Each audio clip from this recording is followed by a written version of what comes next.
हमारी की खुदा का सुना अली कड़ी रहो क्यों यार यो हकीकत नहीं है हमारे यो मना कम कर जाए ये मना चलाऊंगी मां बाबा दूसरा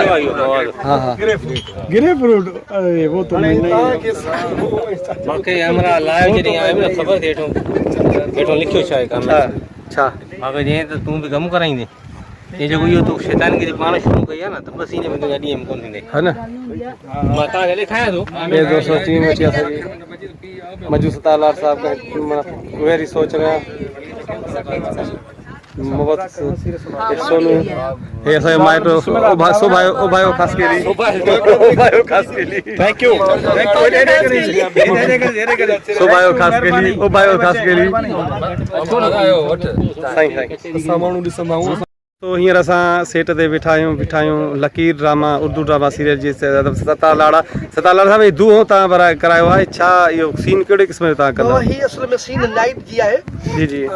जेको आहे सो जॾहिं राति जा हूंदा मथो ई कर पवंदा ही धुआं हूंदा हेॾो मोहबत जी सीन हूंदी हीरो हीरोइन जा अचो थोरो संगत रसियो अखियुनि में हूंदी ही असांजो सम्झो बहितरीन अदाकार आहे बिलाल खोकर जेको हेॾी महिल असांखे ॾिसे नथो बिल्कुलु उहो छोकिरी सोनू मिर्ज़ा तमामु बहितरीन अदाकार आहे हिन टाइम हुन जा पंहिंजा अंदाज़ आहिनि ऐं जेके ऐं हू असांजा अदाकार हू जेके वेठा आहिनि ही दोस्त ईअं वेठा आहिनि इन ताड़ में वेठा आहिनि त बिलावल उते ख़ुदा करे हीअ असां रिकॉर्डिंग था कयूं मज़ार ख़ास के लिए ये बैठो आ जण मुझे पीयू जी शादी आ कल खई बैठो आ तमाम सुठो कैमरामैन सुठो डायरेक्टर अस मुझे भाव है पर डाढो शर्मिंदो है एतरो छण गुरजे ए पाण कुछ अरे खबर थी हिन जा एड़ा खूबसूरत अंदाज आन ए चैन ॾींहंनि में कपड़ा पाता पिया जेनी छोकिरी दिया तो उनजी पेंट पाई हां हकीकत थी उन जान में दाढ़ी वाड़ी लाई दो टिक टाक लगंदो आ बाबा गुरु मत मता अदा सर दिया गाल माइट के जा माइट